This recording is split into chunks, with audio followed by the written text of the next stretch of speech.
I first invested on a condo. Pag nagsa-start ka, it's good, di ba? And of course, if you want more on rentals, condo, especially pag maganda yung location, okay yan, di ba?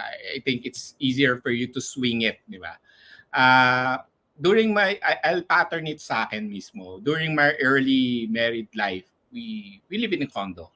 But of course, as you progress, di ba, in your life, when your kids starts to dumalaki na sila, you wanted some bigger space and a community. Maganda yung may lugar ka talaga na pwede sila mag-bike, pwede silang tumakbo, pwede sila to be able to mingle around. And that's the time that I decided to move to a house, di ba? Doon kami bumili. The housing gap of the Philippines, ang required natin is 3 million houses. Laki, di ba? Laki. And I think if you're going to look at it, part of the BBM, parang one of their top priorities to be able to lessen the gap. Definitely hindi natin maaabot yan kasi I was able to talk to some of the developers who are tapping on that. So kung titingnan natin, ang expansion natin is more on outside NCR na already at tumataas na yung property. Kaya nga sabi ko nga, the property won't go down. So might as well you join the bandwagon as early as on hanggang kaya mo. And the good thing about now is that sabi ko, there's a lot of developers like the MCI, the rest of yun yung recently kinukuha ko mga properties kasi that will allow you to go into the game a bit kahit paano medyo hindi ka mabibigla, di ba? Easier for you to manage kasi in reality, if you have cash, that's good, di ba? But not all are like that, di ba? So I think try to leverage on those terms na binibigay. Tapos ang importante, pag binili niyo yung property, titingnan niyo talaga yung is there a huge possibility that the area will really be a commercial area?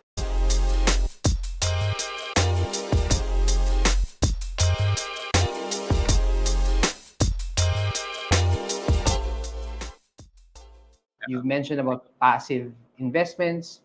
You mentioned not just building to earn, but also making a difference. Siguro, mag-focus lang ako sa question na to in terms of real estate because in the previous video when you were here sa Stock Smarts, you said one of the best investments for you was real estate. And nakwento mo nga, may mga ginawa ka regarding real estate na you can pay sa deposit at least for 5 years, tapos yun na, it can be an investment. Siguro, yung question ko is, 2024 na ngayon, is it still good as an investment ang real estate? And for those who are interested to dabble sa real estate, can you share more on that? Okay. Well, definitely, just to give you an idea, the housing gap of the Philippines, ang required natin is 3 million houses. Laki, di ba? Laki. And I think if you're going to look at it, part of the BBM, parang one of their top priorities to be able to lessen the gap. Definitely hindi natin maaabot yan kasi I was able to talk to some of the developers who are tapping on that. So kung titingnan natin, ang expansion natin is more on outside NCR na already at tumataas na yung property. Kaya nga sabi ko nga, the property won't go down. So might as well you join the bandwagon as early as on hanggang kaya mo. And the good thing about now is that sabi ko, there's a lot of developers like the MCI, the rest of yun yung recently kinukuha ko mga properties kasi that will allow you to go into the game a bit kahit paano medyo hindi ka mabibigla, di ba? Easier for you to manage kasi in reality, if you have cash, that's good, di ba? But not all are like that, di ba? So I think try to leverage on those terms na binibigay. Tapos ang importante, pag binili niyo yung property, titingnan niyo talaga yung is there a huge possibility that the area will really be a commercial area? Will it thrive, di ba? Will marami bang development mangyayari doon? So lahat yan titingnan nyo yung future potential ng lugar because it's easier for you to sell it in the future just in case you need to unload it. So yun yung but I think mga banks naman ngayon relatively you could capitalize on lending to the bank. Pag-ibig, pwede nyo gamitin yan if you want na kahit paano. I think tumaas naman na ngayon ang cap ng Pag-ibig in terms of, I think if I'm not mistaken, hanggang 8 million pwede ka na mag-loan sa Pag-ibig eh.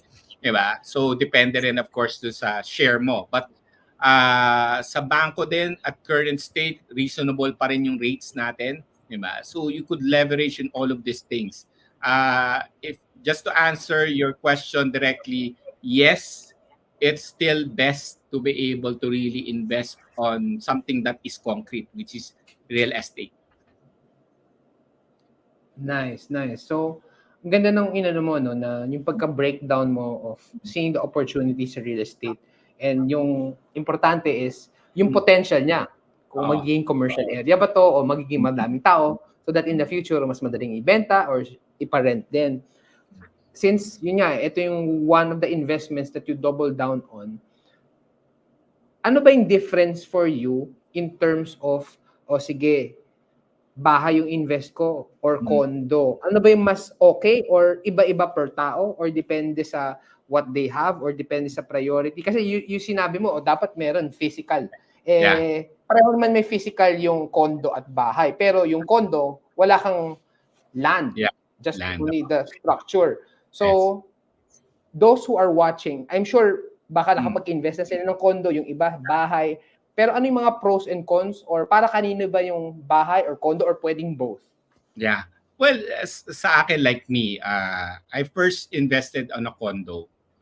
Pag nagsa-start ka, it's good, di ba? And of course, if you want more on rentals, condo, especially pag maganda yung location, okay yan, di ba?